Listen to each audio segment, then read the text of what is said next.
Hello and welcome to RSC Bio Solutions' presentation of readily biodegradable solutions meet environmental performance challenges for the dredging operators. RSC Bio Solutions is an affiliate of RSC Chemical Solutions, a 90-year-strong chemical manufacturing company well known for its flagship brands in industrial and automotive distribution channels. RSC Bio Solutions was established in 2010, is headquartered in North Carolina, and leverages the formulating, manufacturing, and distribution capabilities of RSC. Focused on helping customers save money, time, and reduce business risk by providing high-performance lubricants and cleaners that are safe, non-hazardous, and environmentally responsible to solve prevalent industry problems. RSC Bio Solutions has grown as a result of acquisition of TerraSolve Technologies and its proven Envirologic Lubricants brand, as well as organic growth with cleaners and degreasers as a license of SafeCare Technology and GreenSorb Absorbents distributor. RSC Bio Solutions is focused on providing solutions to prevalent industry problems for solid waste and utility fleet operators, wind power, marine construction, transport, and offshore oil and gas operations. There are many problems and challenges facing the dredging industry, in particular the cost, regulations, and potential fines associated with cleaning spills or leaks. Now, more than ever, companies are looking for ways to help reduce the cost of spill remediation and the impact of spills on the communities and environments in which they operate.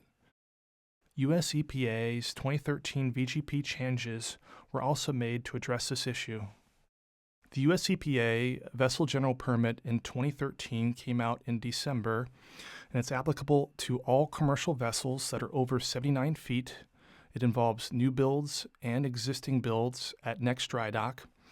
It's recommended but not yet mandated for vessels that are under 79 feet, and this involves operating within 3 nautical miles of the U.S. coastline, the Great Lakes, and inland waterways. The Vessel General Permit requires all vessels to use environmentally acceptable lubricants, or EALs, in all oil-to-sea interfaces unless technically infeasible. Cleaners and detergents for deck washdowns are required to be phosphate-free and non-toxic. The VGP also maintains regulations on sheen originating from the EPA Oil Pollution Act, or OPA, from 1990. Oil-to-sea interfaces include oil-lubricated stern tubes, on-deck, underwater, or submerged machinery, hydraulic cutters, thruster bearings, CPP propellers, deck equipment, wire ropes, and Z-drives. The United States EPA defines VGP-compliant fluids as those that minimize negative impacts on aquatic environment as measured by 3 different standards: rate of biodegradation, which means fluids must be readily biodegradable products completely biodegrade to CO2, water, and mineral salts within a given time frame. Aquatic toxicity, minimum toxicity to aquatic organisms such as Daphnia, algae, and fish is determined by careful additive selection and level.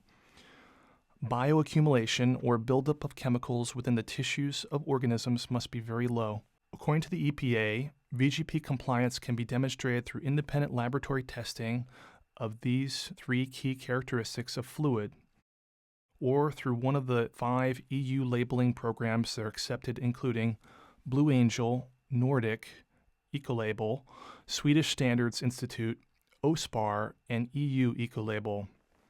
Other certification programs are under consideration, including EPA Design for Environment and Lloyd's Register. Be sure to ask for the supporting detail of the certification. There is no preference for one or the other, but it should be noted that EU labeling programs advocate bio-based content, and the trade-off operators can be faced with is far shorter fluid life. So how is biodegradation measured? Claiming a product is biodegradable means next to nothing in terms of its realistic impact on the environment. Many people often say products of substance is biodegradable, thinking that such a term indicates it is less damaging to the environment. But in fact, oil and other potentially harmful things for the environment are biodegradable too.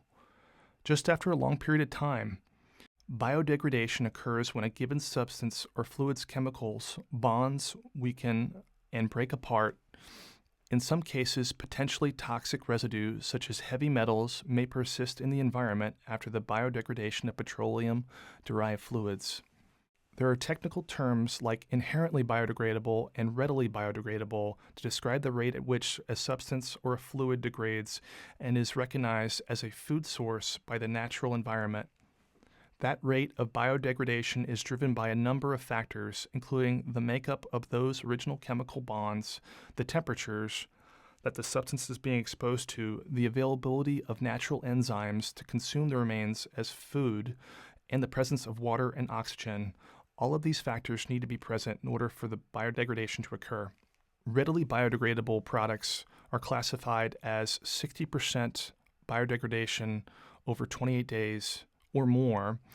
Inherently biodegradable is between 20 and 60%, and non-biodegradable is less than 20% over 28 days. One agency that measures aquatic toxicity is the U.S. Fish and Wildlife. They categorize oils based on what the lethal limit an oil can be added to water to harm animals. These classes range from super toxic to relatively harmless, and all envirologic products are classified as relatively harmless. There are 4 common misperceptions about EALs. The first being that all EALs are the same. Second being that HEPR types of fluids are not biodegradable, and that all EALs are technically infeasible, and EALs are not compatible with seals and other lubricants. When it comes to environmentally acceptable lubricants, viable alternatives can reduce the cost. With environmentally acceptable lubricants, there are some don'ts and do's. EALs don't eliminate spill occurrences, they don't eliminate the need to report, they don't eliminate the need to clean up. What they do is perform equal to or better than petroleum-based lubricants. They mitigate the discharge's impact in both environmentally and regulatory, and improved productivity equals improved profitability.